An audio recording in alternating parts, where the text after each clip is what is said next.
live studio audience is about to shoot unscripted questions.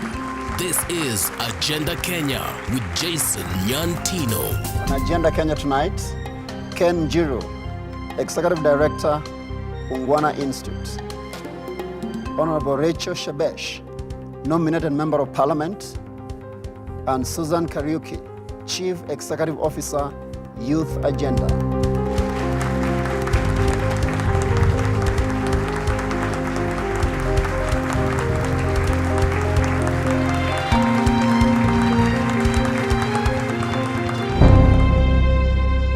Good evening and many thanks for joining us. Welcome to Agenda Kenya with me, Jason Nyantino. Tonight on this program, we focus on youth and leadership, and we want to find out how prepared are young people of this country for the next general election. I've got audience members coming in from Nyeri County, Nairobi County, and all the way from Kuresoi in Nakuru County. You're most welcome to tonight's discussion. Our first question of the evening is from Alari, who is a student. When we talk about youth representatives, how sure are we that the positions will be given to the young people and not the old people, not that old people will be put in place to represent the youths? Honorable Mheshimiwa, you want to take that? Yes, it would depend on what you mean about representation and in what particular area. If it is an area that is now covered by the new constitution, which says that there must be representation of the young people, of the youth, it's very clear that it's 35 years and below. So there is now an age limit, unlike before, where youth could be even somebody who was 50 years old or 60 and continues to call themselves youth. So now at least the Constitution gives us that provision that if it is a public body or an appointment or representation in public organizations, that there must be youth representation, that person must be 35 years, right, between 18 and 35 years. Mheshimiwa, I want to draw your attention to Article 98 of the Constitution, talking about the Senate, yes, where it says the Senate consists of two members, being one, these are the nominated ones, yes, one man and one woman representing the youth. yes. So the young people have a problem with that. I mean, when you say one man representing the youth, does that mean that's a young person? It can also be a 60-year-old representing the youth. No, it's clear in the Constitution. Unless How, you want how to go clear? How clear can that be? It is as clear as the provision that has been spelled out when the constituency of the youth is clearly spelled out in the Constitution. It has not been there. You see, we are still talking about the past because it has really always marginalized the young people. But now we must embrace what is rightfully ours, just as women have embraced the not more than 2/3 agenda and are not letting it go. The young people must also embrace the age limit and don't let it go. So do you think a crafty politician can use this? Because representing the youth doesn't necessarily mean that this is a young person. No, all political parties have to first, align their constitutions with the Kenyan constitution. So already in terms of nomination, a political party, when you are asked to bring a representation of the youth, yes, you will have to show that that person is 35 years, 35 years. 18 to 35 years. Okay. Yes. Susan, what do you think? I think I want to agree with Rachel. There is no one, using those words, there is no one actually who would actually come and say that this position is actually for anyone representing the young people. Because even Article 100 itself even talks about the need for Parliament to enact a law that's supposed to also ensure that their positions in Parliament it actually strikes a balance between young people, the marginalized communities, the disability, and even the women themselves. So it's clear from the word go in this constitution that the principle and the spirit behind it was to ensure that there's representation of both the young people, the women, the people with disability, the marginalized communities per se. So, and anyone anyway who is planning for that, I think the young people are also organizing and the way women are organized to ensure that then no one actually grabs away the opportunity. So you'll be ready to take on that, Sure. person? Oh, yes. As young people of this country? Oh, yes. Ken, what do you think? I think the point from a constitutional perspective has been made by Susan and Mheshimiwa. Yes. I think for me, that question disturbs me a bit when she asks what will ensure that they are given. When we talk about the next election, it's about elective and competitive politics. It is about the young people understanding that they also have a right under this constitution to go out there and get as many of them in as possible. Because then if you're going to move ideally, and by the way, I will also talk to the question a bit later on the question of youth per se and leadership. But I think it is important for young people to understand that the floor is open. 1 seat for young people is obviously not enough. And when I go back to the 60s, I find the tomboyers there in their late mid-20s, basically in parliament. I find people like Matiba at 28, they were PSs. I find Kibaki, a minister at 30. And I'm asking, where are the youth? And what is stopping them? So at one level, yes, they've been given elective seats, which are very few, but another level, then the young people must step up. And not, for me, by the way, it's very critical that you're not stepping up because you're youth, but you're stepping up because you have something that you can offer. I think that is very fundamental. All right. Before we field more questions, Susan, from this constitution that we voted in about 2 years ago, what's the bare minimum? What are the seats that young people are assured of? Very quickly, before even they go for elective positions, what are the seats that they're assured of? One, they are assured of seats in the National Assembly. How many? How many? We still don't know because it says that 12 seats will go to the youth, people with disability, and the workers. Because now political parties also have to define, in our view, and that is exactly what we are trying to push from the civil society side, is that at least it's divided into 3. So then we have 4 seats going to the young people, to the National Assembly. The second one is 2 seats directly to the Senate, again through the party nomination list, because again that they have to also do the same thing. And also the country representation of the county assembly, we have 4 seats as well. But they also have seats also for women, and we're also hoping that even the ones within that are for women will also have affirmative action within affirmative action, so then we can have as many young women as well. Let's get to hear the audience now. The gentleman on my left in a tie, somewhere in between. Bernard from Nyeri County. I understand from whatever you have said concerning the youth, but we understand that the Constitution is just but a document.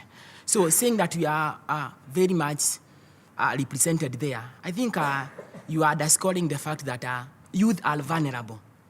They are disillusioned. They don't have hope. So when you talk about youth empowerment, let's talk about youth assuming economic leadership, not the political leadership. Thank you. Thank you. I'll take one more, then the guests can respond. On my extreme right, gentleman in black. I'm called Ajuoga from Kisumu County. Okay, I believe that we not only have those positions in the marginalized group places, but we can also go out there and just look for votes as youths like any other politician. Thank you. Okay, so you want the young people to compete. Honorable Shebesh, as you respond to that, you need to tell us if now do we have the right acts of parliament to give force, breathe life into these provisions? We have the provisions, the Constitution, and I really want to tell Bernard that the Constitution is not just a piece of paper. It's like saying a title deed is a piece of paper.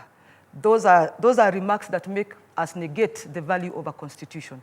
Because the work that has gone into this constitution cannot just be a mere piece of paper. But how do we actualize it? How do we implement it? That's where we should be going.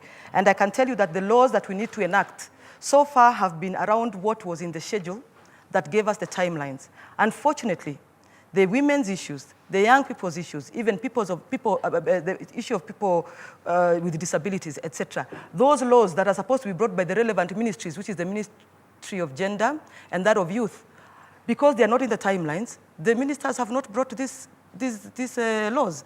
So what does it mean? It means then, yes, there is reason to worry, because just like in the 2/3, which we are trying to amend the Constitution for, if you don't put the law, then to show you the process in which those 2 people will come in, or that provision given the Constitution is actualized, then you are actually waiting for goodwill. And in this document, which is our Constitution, which is a living instrument, we want to make it alive with the laws. So what we have not done as a parliament, and what I feel the ministries responsible can easily bring, you don't have to wait for the timelines. All right. Those timelines were just a guideline. Yeah. But I believe, and we have put a lot of pressure in the Ministry of Youth and Gender to please bring the necessary legislation to ensure that the gains of women and young people are actualized in the Constitution. I want to believe, Mheshimiwa, that you were nominated to Parliament to represent the youth, isn't Yes, it? I did. If the ministry concerned, like you're saying, does not bring those bills, what are we going to do? If the ministry doesn't bring the bills and you are not agitating for it, other factors come and take center stage. I can tell you that I have just been having discussions, of course, with Susan earlier, and I'm asking her, where is civil society? Because I came from civil society. I only see youth agenda these days. I don't see any other progressive... But you're one of us in the House. I do all I can do in the House, and you can look at it. I ask the questions, I put the pressure, I go and see ministers. But at the end of the day, let me tell you, the real power of getting what you want in this government, in this constitution, lies with the people. And the people are the young people out there who make the majority. They need to make the right noise. All right, let's hear from the youth agenda itself now. The CEO is here, none other than the CEO. Yes. If those bills don't come to Parliament, Yes. what are we going to do? I agree with her about the issue of the bills, because if we don't have those bills going to Parliament, then it means that there's nothing that can be done. But I want to also just say this, Jason, that we have really tried, because I remember even like CIC used to leave young people out when they're discussing important things like the bills. And we had a meeting with them and we told them, no, you know, young people are only seen to be people who, if you want a meeting and you want to fill in KICC, then you mobilize young people. But when you're discussing important things, then young people are left out. And it's not an easy thing, because even Hash, you'll like to tell you, even at the party level, young people are always left, outside, wait until someone comes and talks to them. But I think the thing that also comes out even as a challenge, even from ourselves, is that young people are not as organized as women are. And I think I also want to say that even in the media, because what happens is that we don't take our work very seriously.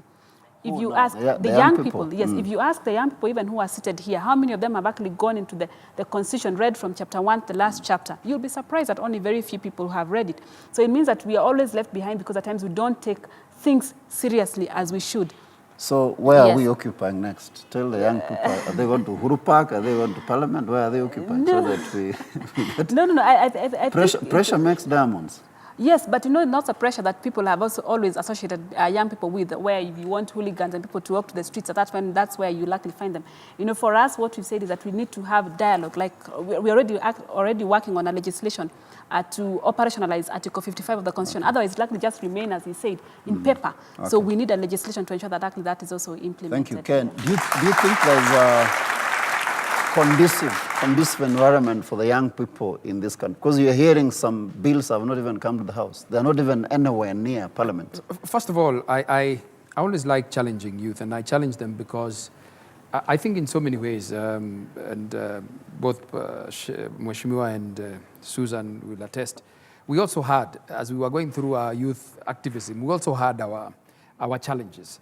And for me, the issue is not whether the environment is right or not right. The issue is whether the youth are up to the task. It has been said that every generation has to discover its mission out of relative obscurity, fulfill it or betray it. Youth, for me, by the way, and I'm challenging young people in this country, is not infancy. When for instance, somebody says we don't have hope, there is nobody coming to give you hope. You are alive, you're born, you're made in the image of God. You have what it takes, you're a powerhouse. And once you understand that you're a powerhouse, nothing will stop you. In fact, it has been said that if you believe you can, you can. If you believe you can't, you're also right. Okay. And so, for me, and I think I'm very clear about this, we're talking about a nation that needs to be taken to the next level. And I think what the young people should be asking themselves is, what is their role? I told you in the 60s, the people who ran the independence struggle were young people, like you sitting here, in their 20s, in their early 30s. And yet they delivered. Again, go through history. I keep on saying Jesus was crucified at 33, and by 33 he had finished what he was doing. Okay. Alexander the Great, by 30, had conquered the whole world. Bill Gates, the one we talk about. All right. Thank you, Ken. We need to take a break, but this discussion comes back shortly. Don't go away.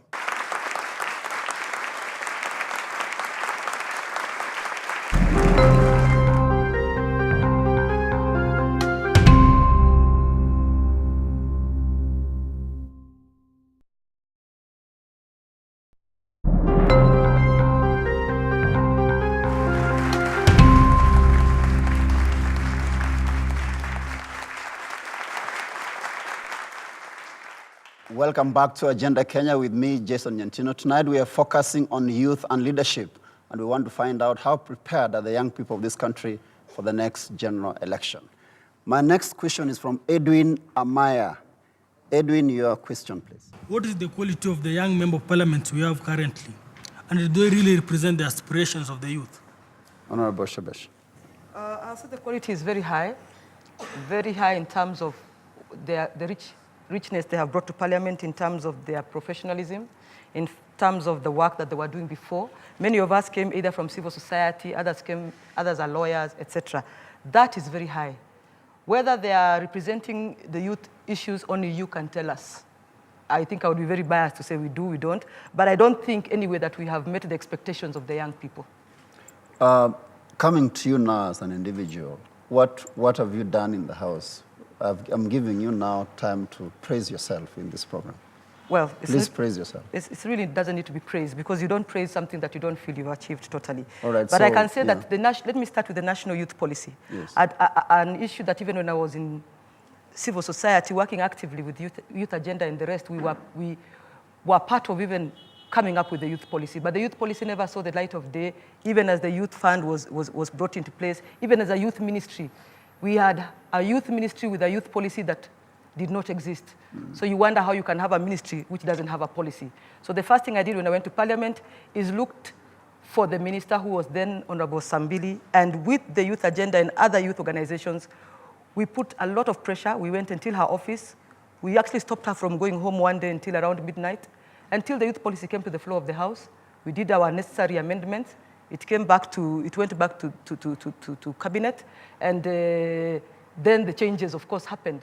And so I keep saying that even as we push an agenda, the agenda must not be only at the level where it is the parliamentarians doing it. It must also be at the level where you are the people who are being represented, you must do it. So I feel that the youth policy is where it is today because of what I believe I did with other colleagues. So we do have a youth policy? Yes, we now do have a youth policy. Thank you. Thank you for that. I want to hear from the audience, specifically about the young members of parliament we do have today. Are you satisfied with what they are doing? Let me just hear the audience members. The gentleman in the middle here. Right. This question is to you, Shebesh. I admire you. You have the potential to be Your a name, good please? leader. My name is Titus Kuria. I come from Nairobi County. I would like to ask you, most of the time I see on television, on the papers, you're always fighting maybe for Raila. And for me, I think he's almost 70 years old. What are you showing the youth of this country? Are you pulling them up, or are you just telling them your time is not here yet? We still have to follow the old order. Yeah, thank you. She will. Let me take one more, then Mheshimiwa will respond. That was a yes. My name is Frederick from Nairobi County. I think we may be drawing a lot of inspirations and from the people like Bill Gates and Akina Tom Mboya, who advanced the youth dreams. But the problem is the youths in Kenya, somebody did say, are very vulnerable. First of all, the people we have who should be advancing the dreams of the youths there, I believe most of them are not 35 and below. These people dine and wine with the old men, and they come back to the youths and tell youth stories, and the status quo just goes on. All right, thank you. Mheshimiwa, you'll respond to Titus. Yes, Titus, I'm always fighting for Raila. In extension, he's my party leader. I am a nominated member of parliament. I'm not sure you know what nominated member of parliament means, but if you are a nominated member of parliament, you have a party policy that you espouse.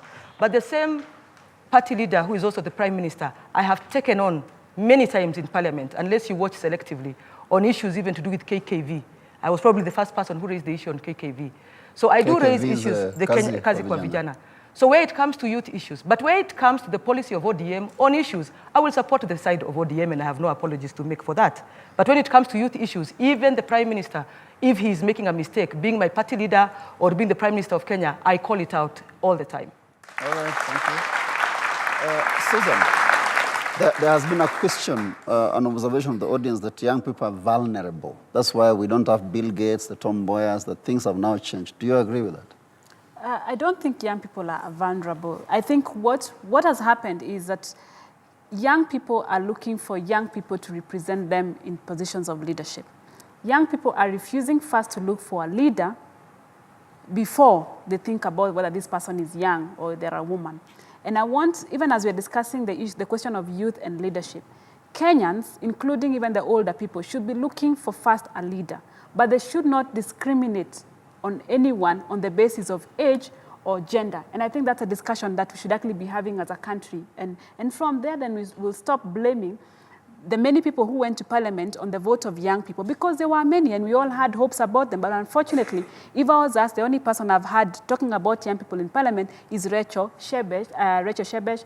I've had Seth talking about it, and I've also had Martha Karua. And even the older ones have also been talking about young people in parliament. So all the ones that we voted in as in a youth vote do not even propagate the agenda of young people. So Susan, Yes. are you then happy with, even if it's an older politician, as Yeah. long as he says what makes sense to the young people? Do you have a problem I don't with have that? a problem with that, because what we are looking for is people who have an agenda of Kenyans at heart. And this constitution cannot be implemented entirely by young people. I am sorry that we are many. We'll also be taken to court for also discriminating if we are saying that all of us want to get into parliament, all of us want to be in positions of leadership. I think this constitution, the principle behind it is equality for all. Okay. And I think that's what actually we should be pushing for. Okay, Ken, now looking at political parties as we have them, I think about 7 of them have presented papers for full registration, if I'm not wrong.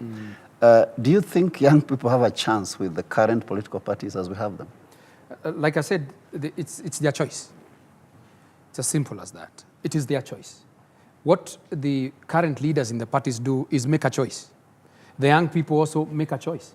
For instance, and Rachel Shebesh will confirm, and even Susan will confirm, many times a young person goes to run for political office, for example.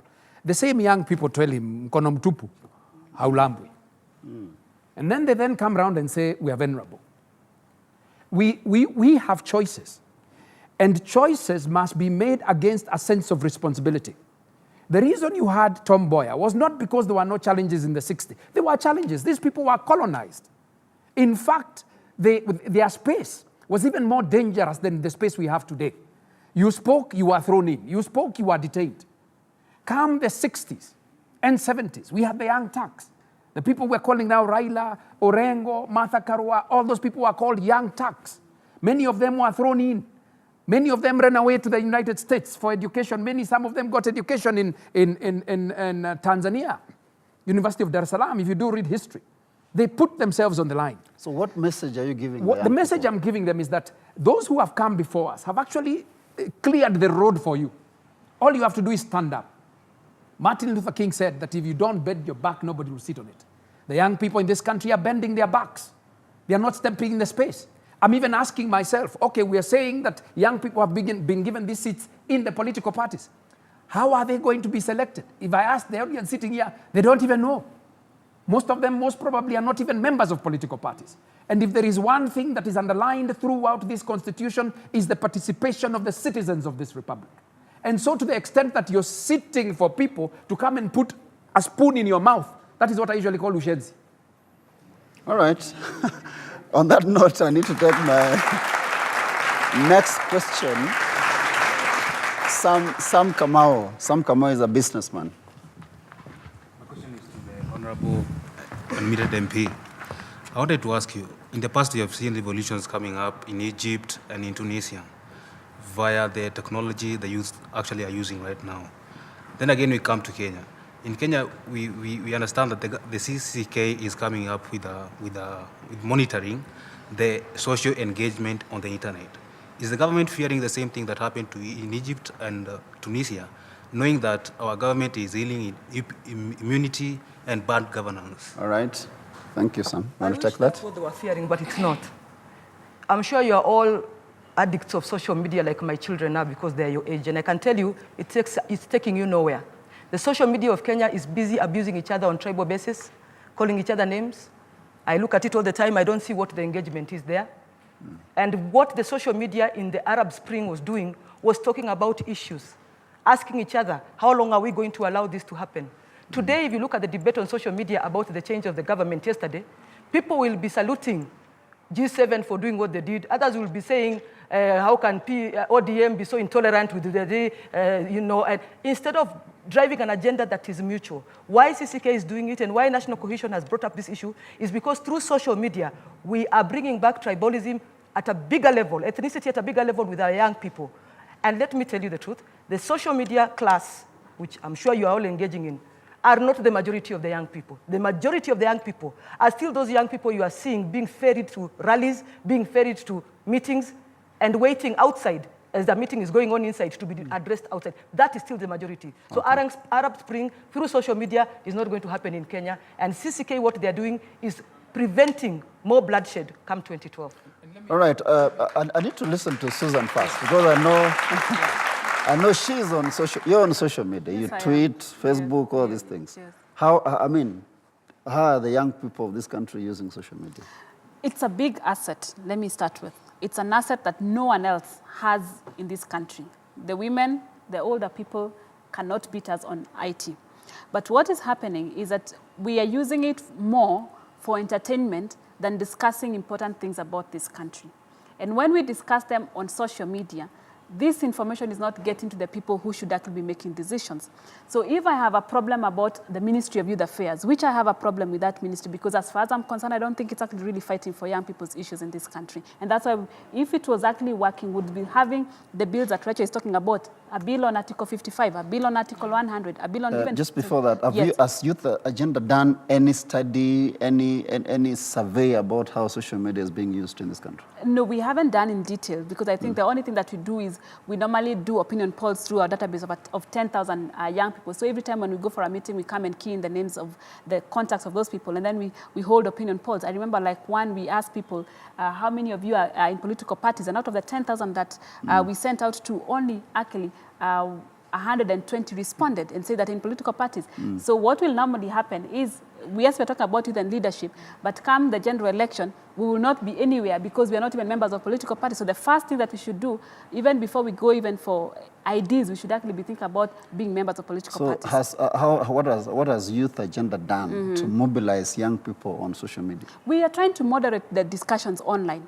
But I think even as we do that, that is the information that we actually use to lobby the MPs. I was just talking to Shebesh outside here, and we're talking about if, for example, right now, the opinion poll from the social media has confirmed that only very few, like even less than 10%, are in political parties. Then we start actually using that information to actually mobilize. And just on there's something I wanted to share. Quickly, please. Very quickly on that. The status, we've just done a status on young women participation in political parties. And I will tell you that the information that the Register of Political Parties has and what the political parties are saying is that we have 40% of young women in political parties. As far as I'm concerned... As members? As members. So we need to confirm, like even the platform that is here, how many of them are members of political parties. So one part, maybe the political parties are lying, or the young people are being registered when they don't know. And if they are being registered, do they have even the membership card that they can actually say that I'm a bona fide member of a political party? I think by a show of hands first, I want to understand, I want to know who is a member of a political party here. Because majority of you are young people. Registered. Please be honest, God is watching. All right, so the rest are not members of political parties. Ken, please tie that in with social media. By the way, are you on social media? I'm on social media. Okay. Kidogo. It's going to become... Kidogo. Yes. Now, I just want to make a point that is important, and I've been asked this severally. Some people have asked whether Kenya can use social media to bring about the type of Arab Springs that are happening. I want to tell the young people in this country that this country is way ahead of Egypt, Tunisia, and Syria. In this country, the president hires people and we say no. In Egypt, if you did that, you are dead. They are more than 10, 15 years behind us. And that's why I'm telling you, the people who've come in front of you have actually done the donkey work. What you have to do now is to raise your level of consciousness. And indeed, in fact, sometimes I'm telling myself, because I've come to fundamentally believe that, the next critical question we must address in this country is the question of national character. National character. And that is why this constitution, apart from giving youth constitutional provisioning and your rights to run for political office, that is why it is started with values. And that is why we're talking about Chapter 6, leadership and integrity. The question is, would you, young people, would every one of you sitting here qualify, for instance, to be a leader under this constitution? Or are you corrupt, for instance? We need to take a break. We need to take our second break. But before we do that, if you're watching us from home, you need to respond and be part of this discussion. Do you trust young people of this country with political power? Text your response to the number on your screen. Give us your name and location. You can also catch us on Twitter using #AgendaKenya. We'll be right back.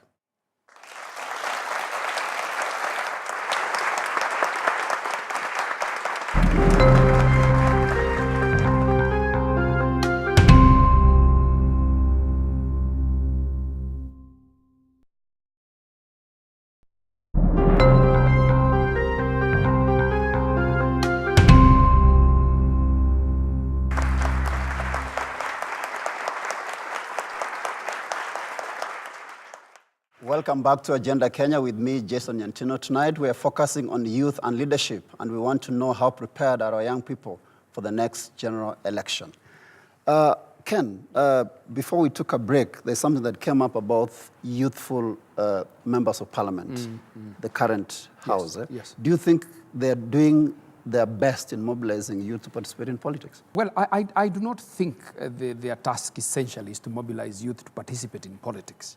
But I think I would like to turn that question around for the youth to understand that they have a right to participate in politics.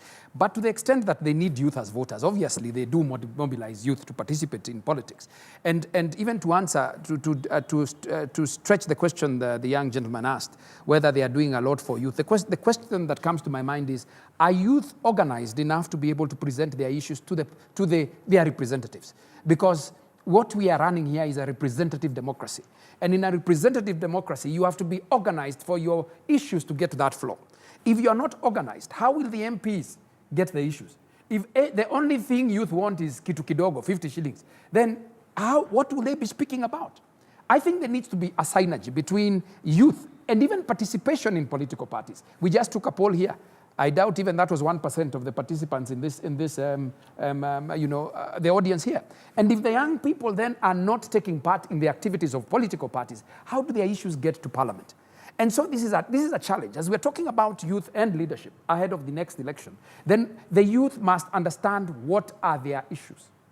And then they must ask themselves who will represent their issues. Okay. And they might even just be pleasantly surprised that the person to represent their issues is amongst them.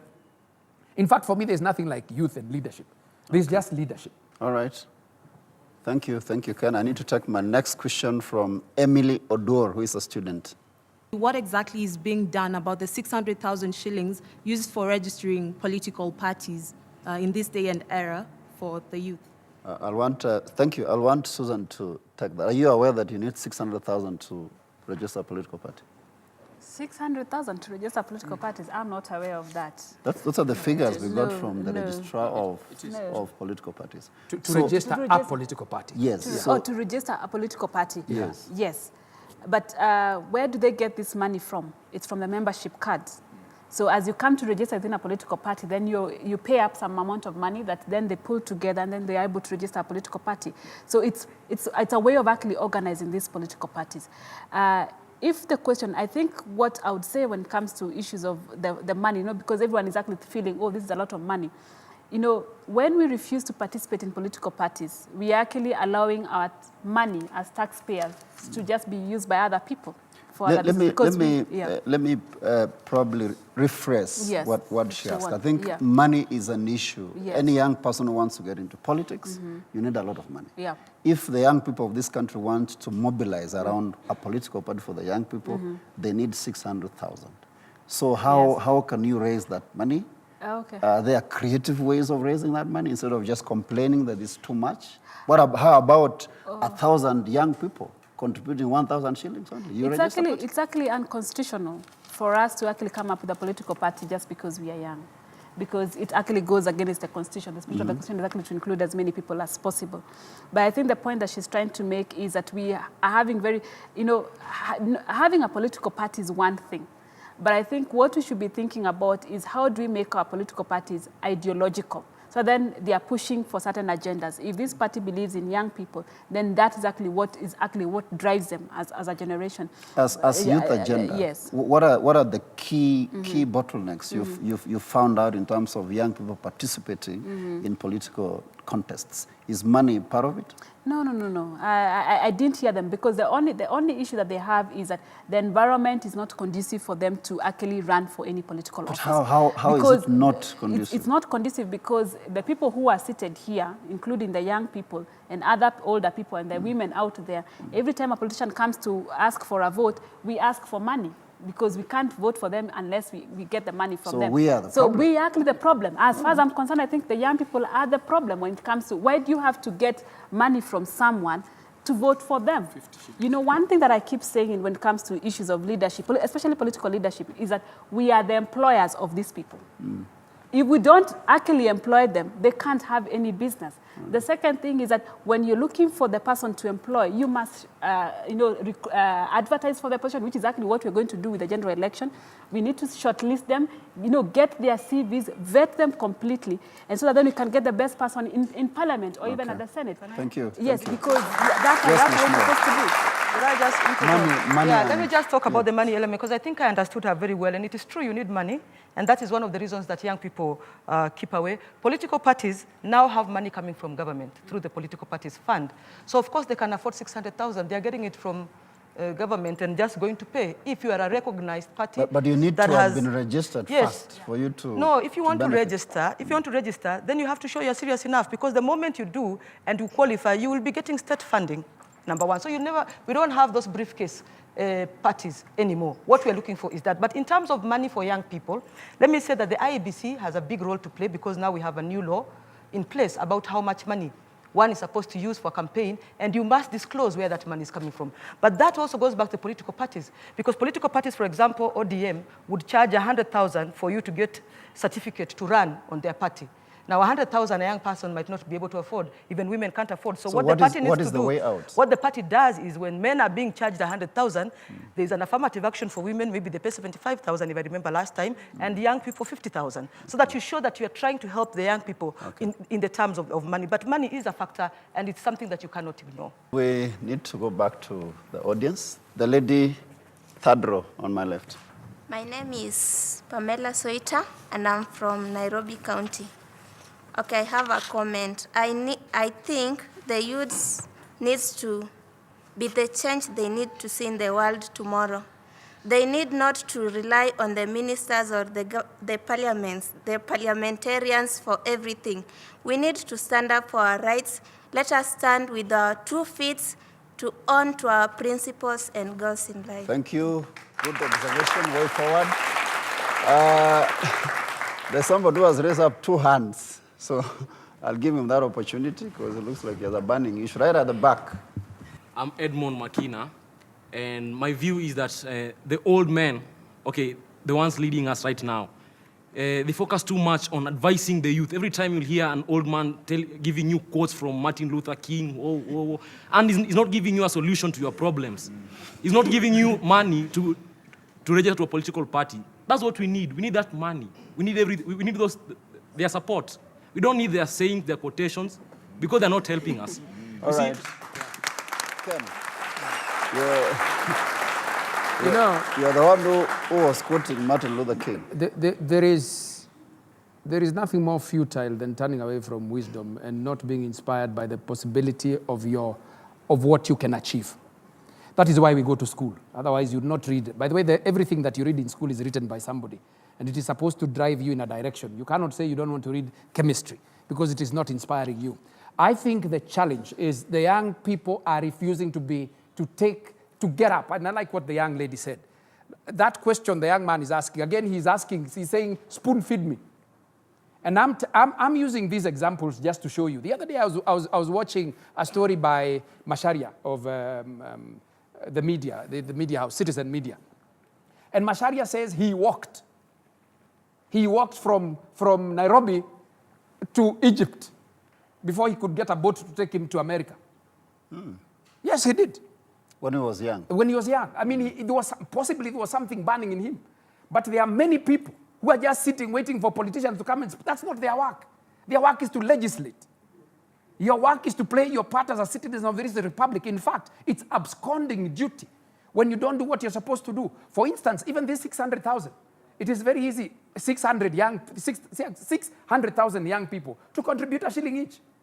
We saw Kenyans contributing on the Kenyan for Kenyan platform over food. Yes. And so, my friends, I'll even challenge you, go out and read, go out and understand. In fact, when you get a degree, you're told you've been given the power to read and to write. You cannot say you don't want to read what other people did. Then you understand that it's not about reinventing the wheel, but bettering the wheel. All right. Don't shun knowledge. Thank you. I'll go back to the lady in green. I want to challenge my friend who has just talked. I don't want to pinpoint someone, but I just want to say that I was in a project last year, the Youth Empowerment Program headed by John Njiru. I hope that's the real name. And they helped us, like with those quotes and funded us with some money to go work in certain companies. You're being paid, and at the same time, they buy the job for you.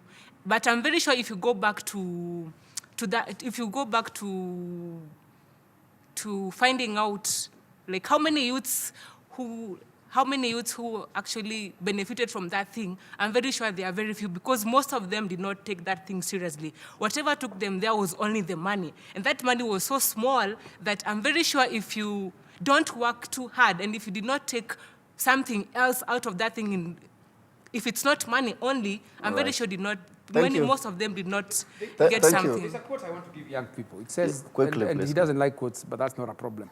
The farther back you look, the farther forward you'll be able to see. Underline that. The farther back you look, the farther forward you'll be able to see. And when you go back to African history, I just want to say this. You will find that the pyramids were built by African people like you. You will find cities in Ghana, Mali, Songhai. In fact, there was one that was discovered recently that is still larger than what you call present-day London. It's in the forest of Benin. You will find we are built with stone. And the reason why you're told to go backwards and look backwards is to start seeing the possibility of what you can do. All right, thank you. Thank you, Ken. I need to, as we get to the end, I need Susan. Other challenges that probably, there's a pointer that people say that young people over-depend on their parents nowadays. They stay at home with their mothers and daddies up to 30 to 40 years. Do you think that is a problem in terms of leadership? Very quickly. Yes, it is a problem. But I think we are really changing the focus of the discussion in terms of what we are talking about here. I think we're talking about youth and leadership. What is the issue that we as young people have? Because I'm speaking on them and I want to really give them hope. Because at times I agree with him, people can actually come and advise and advise and advise, and I think we miss out the point. I think the issue is we have the wrong leaders who do not carry the agenda of young people. That's the bottom line. But again, these leaders don't elect themselves. They're elected by the people who are seated here. So when you elect the wrong leader, then you can't blame them. All right, yes, You can't blame them. There is no member of parliament who is elected by youth alone. Yeah. They may come there on a youth platform, but when they come into parliament, they must represent their whole constituency. So what we are talking about in terms of leadership, I don't agree, by the way, that there is no youth in leadership. In terms of our economic space, Kenya today, the CEOs, the private sector, the people who are driving the economy of the country today are young people in business. What we don't have is young people in representation. Why? Because of the attitude of Edmond, where you want a politician to talk to you first with money, give us that money. That money will be given to you, believe me, but you will never be given, it will close out the space for you in political leadership. Thank you. Thank you, Mheshimiwa. And with that, we come to the end of this week's edition of Agenda Kenya. I thank my studio audience, my panel for that wonderful, wonderful discussion, and to all of you at home for watching. You can still be part of this discussion by answering this question. Do you trust young people with political leadership? Do you trust young people of this country with political leadership? Text your response to the number on your screen. Give us your name and location. You can also extend this discussion on Twitter using #AgendaKenya and also our link on Facebook. And until next week, goodbye.